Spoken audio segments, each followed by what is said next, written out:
Здравствуйте, дорогие друзья! Вот и наша знакомая редька. Вчера я поставила эту редьку, наполнила ее медом.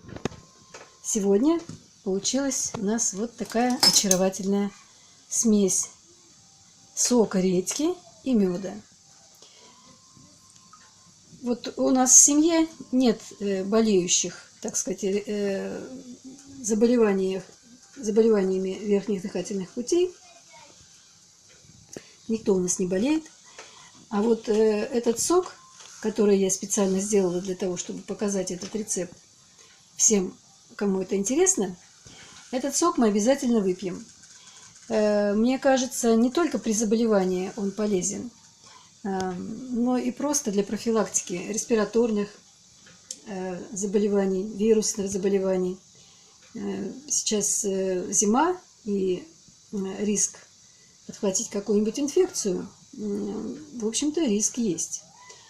И просто пропить даже по чайной ложечке вот такого живительного сока, это натуральный мед и натуральный сок редьки черной.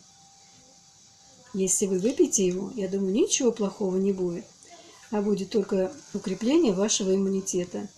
Вот это мы сделаем нашей семьей всей. Выпьем этот сок, а потом еще положим меда туда. И еще раз выпьем. И так до тех пор, пока редька не отдаст весь свой сок в мед. К вышесказанному хочу еще добавить, что смесь вот сока редьки с медом принимайте после еды, чтобы не было раздражающего действия на слизистую оболочку желудка. Если вы болеете, то вот это средство незаменимо. Будьте здоровы!